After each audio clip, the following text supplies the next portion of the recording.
you say to yourself, well, gee whiz, I got big problems, or I have things that go on in my life that you don't understand, and you've probably not been through anything like what I've been through. And let me just tell you a little story about my background.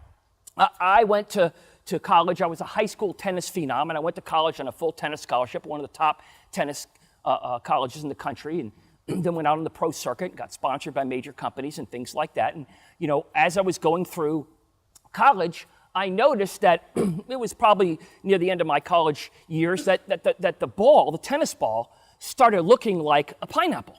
You know how you ever get into a chlorine pool for too long, and then you get out and you see that kind of halo light around the light effect? You all probably experienced that when you're in it too long, and you see, well, the ball started looking like that to me. And I said, I was tops, I was on covers of magazines, all this kind of stuff. I said to my coach, geez, I'm having some problems. It really is, it's bothering me. And he said, well, maybe you're training too hard, because I was the type of person who trained 12 hours a day, literally. I was on the tennis court all the time. Nike would send me shoes, or Adidas, and I would ask them, how many pairs of shoes do you want? I'd say, I want 50 per year. And I would burn through the toes of the 50 shoes because I'd be out on the court so long, working so hard and things like that. I wanted to be the greatest there ever was, and that was my attitude about life. And I wanted to commit to that, even though I was a scholar athlete and did well and could do a lot of things intellectually. I wanted to be a great tennis player. Well, the ball started getting a little bigger and a little bit furry, and I just said, geez, maybe you're right. Maybe I am training too much. I took a couple of days off. Didn't really help that much, but I went back and it just started getting worse. And I started getting really bad headaches. And then those headaches got to where there were migraines. Then I had problems even, playing tennis and problems even functioning, because I have to go into a dark room. Like if you ever hear anybody get migraines and you can't have any light and any sound, and just it'd be horrible. I was otherwise a healthy person. Things were going along great. Sounds like a wonderful thing.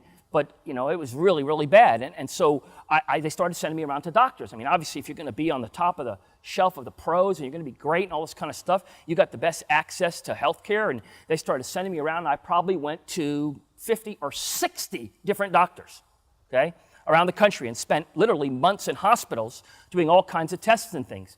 I'll tell you that people sometimes are so eager to try to find a source. I remember going into a facility, and they wanted to do a banner of psychological testing on me, and they ask you like 745 questions, or 7,000. You take all these questions, and then they give you like a report, on what kind of person you are. And I'll never forget this psychiatrist coming and saying, I think I've got the solution to your problem. And my father, who was a very prominent judge, was with me. He's like one of my best friends. And, he said, well, I think your father should be there. Great. My father was there, and he said, listen, I think I've got the solution. The reason why you're having such problems and, having, sort of whatever depression or eye problems is because, secretly you really feel the pressure of your father who's trying to put pressure on you to become a lawyer. And, that's just something that is something you can never, attain, because he's such a prominent judge, and you feel that pressure, and so you're internalizing that. And he goes on, my father, and I start laughing at him. And the guy says, what, you think this is funny? And I said, no, I don't think it's funny. My dad wants me to be a doctor. I don't want to be a lawyer, okay? Just show you how ridiculous some of the treatments were. It was just, the bottom line is they couldn't find it. Then I go to all these different doctors and eye doctors and all these people, and finally this one doctor sits down and how they put those things on, say better or worse, and they go through all these things, and he's shining lights into me, and he says, oh, I found the problem. I said, what's the problem? He said, well, I got good news and I got bad news. Well, give me the good news. Well, the good news is I think I found your problem, and I think I could diagnose the situation. Great. What do I have? He says, you have an eye disease. What's the bad news? He says, the bad news is you'll be blind within a year, and there's no cure.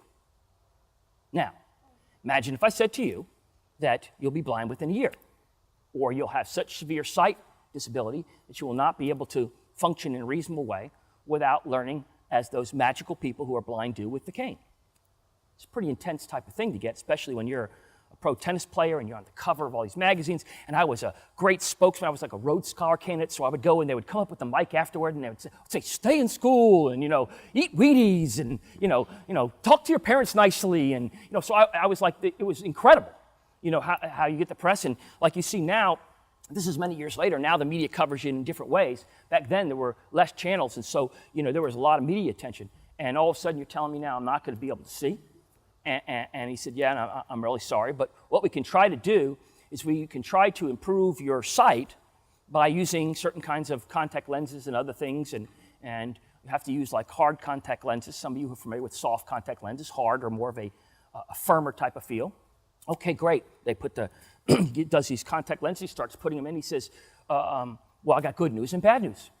Okay, well, what's the good news? Well, the good news is I think through some really technical formulas, I might be able to create lenses that you might be able to see with. What's the bad news? The bad news is your eye is going to warp. It's going to warp outward. So what's going to happen is these contact lenses are going to start popping out.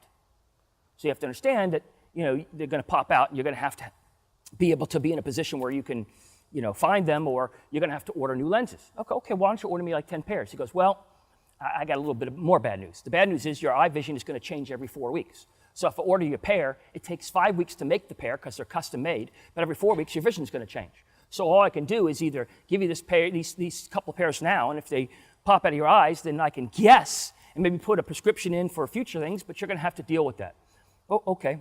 No stress, no depression. So okay, that's the way life deals you these things. I'm going to go forward, and I kept playing tennis as long as I could until I had some side where literally these contact lenses started popping out every hour. Every hour. You're in a movie theater, contact lens pops out, you think you're finding that thing? I don't think so. You're on a roller coaster, contact lens comes out? I don't think so. You got the window open, the contact lens comes out? I don't think so. You're on a tennis court, contact lens pops out? I don't think so. Think of all the many places. And again, okay, no problem, Scott. Why don't you just wear glasses? Well, that'd be great. I'll just wear glasses. Okay, what's the bad news about glasses? Well, the nature of my disease lent it to you could not be corrected with glasses, because once the correction got off of your eye, the light filtering in wouldn't filter in properly. So the best I could be corrected with glasses is 2400. I don't know if you know what 2400 is, but you can basically see 4 fingers in front of you this close.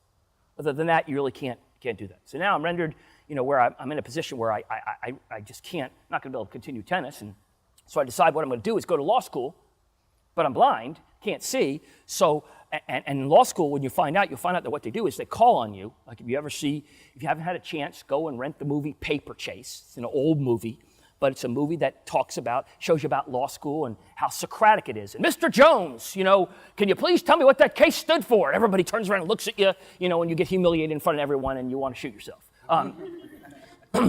What I want to do is be prepared for everything. I wanted to do well.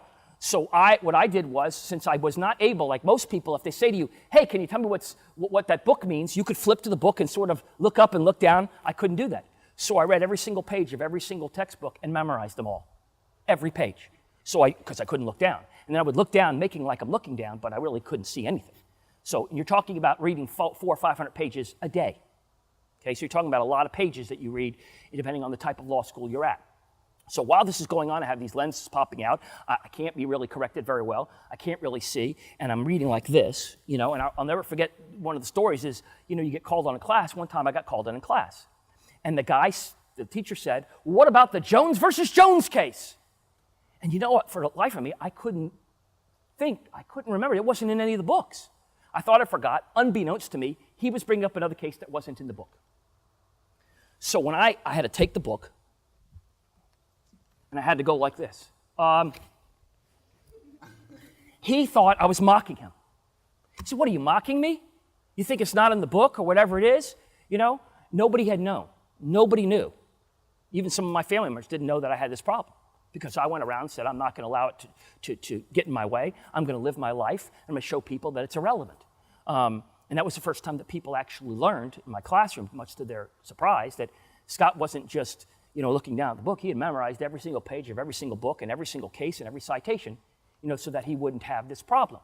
Because I did not want to appear as though I was to be given any special treatment at all. I wanted to be challenged and make it as hard as you could. Meanwhile, I've got these contact lenses popping out every couple of weeks. My eyes are getting worse and worse. And then after a while, he says, listen, I got good news and bad news. What's the good news? Well, let me give you the bad news first. Okay, what's the bad news? I can no longer correct you with hard contact lenses. Oh, Jesus. What's the good news? Good news is I can correct you by putting 2 lenses on each eye. I'll put a soft lens in, And then I have to calculate an arithmetic formula because it's a certain type of power. And then I have to use negative inverse algorithms and then come up with a certain thing. And I can put a hard contact lens on top.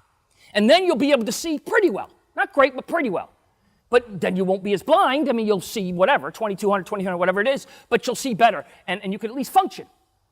You know, okay, great. He said, you have to understand now, you have 4 lenses in your eyes. You're going to have to take them out every day and clean them every day. And if they pop out again, we're going to have to do the same sort of thing.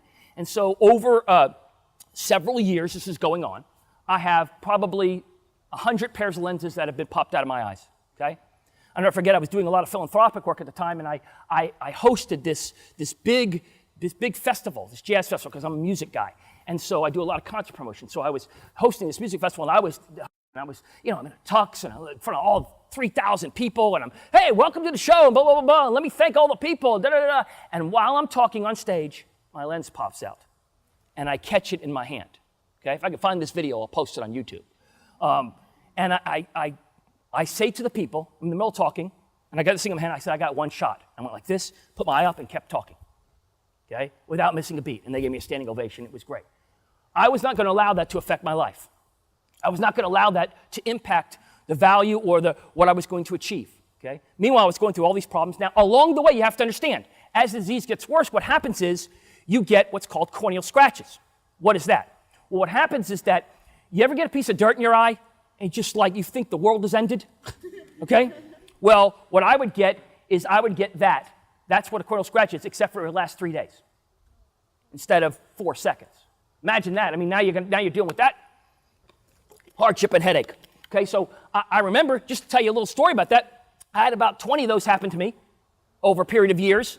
I remember calling up my doctor one time and saying, you know, hey, can I go see the doctor? I've got a problem. They said, I'm sorry, the doctor's not in today. And by now I had him on speed dial, you know, on my portable phone and stuff. He said, what's happening? Well, he's home. Home? This guy works 8 days a week.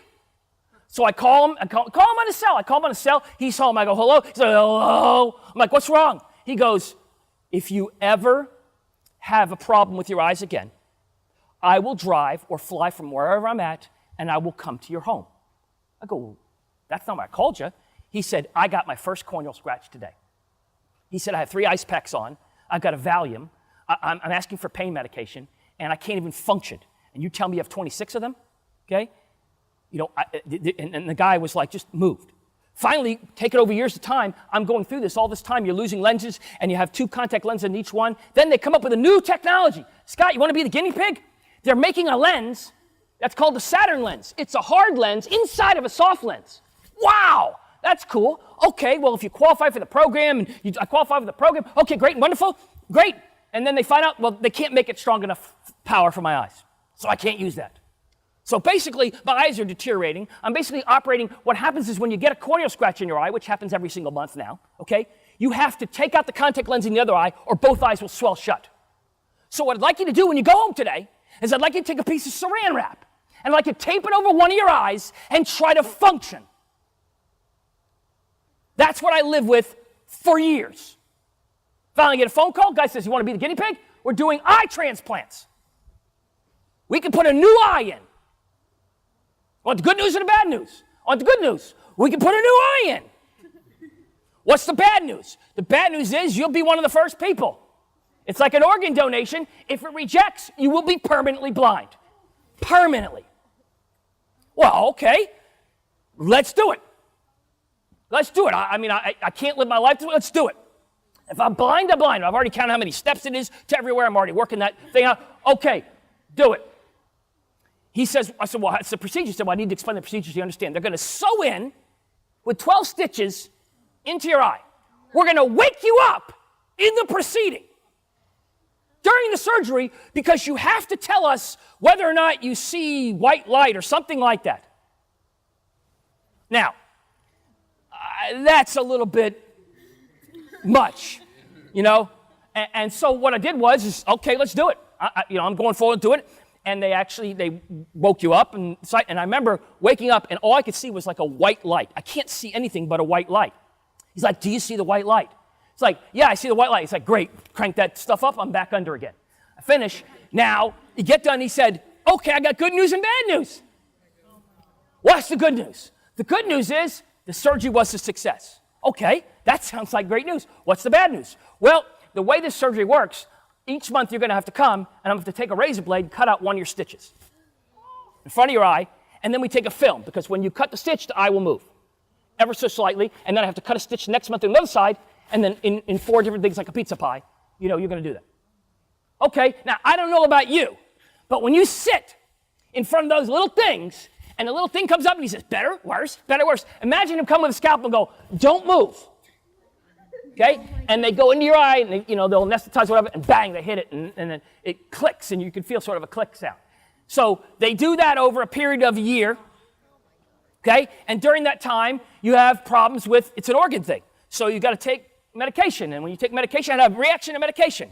Then I fall into a coma or whatever it is, and they tell my parents, you better say your last things to Scott because, he might not be around anymore. And you just cannot even fathom. Well, take him off the medication. Well, if you take him off the medication, the organ will eject and the eye will fall out and he'll be blind. It's like, what do you want to do? I'm like, take me off the medication. I'd rather live than die, And you take off the medication, what do you know, as God would have it, the eye stayed in, and now I see. And I have 2 contact lenses in my eye. I had to wear 4 contact lenses up until about 8 months ago. And they finally put in 2 contact lenses, so now I have a contact lens in each one of my eyes, and now I see like 20/25, okay? And, to go through that and to understand that I'm not just some guy who's wearing a nice suit, who my life was perfect and it was great, and I'm coming in to tell you, oh, you can be great if you just work hard. I've lived through it. I've seen, and that's not even the worst stories. You read some of my stuff in my book, you just won't believe. Stuff happens. Life happens. And you got to recognize that that's okay. It's not what happens to you, it's what you do with it.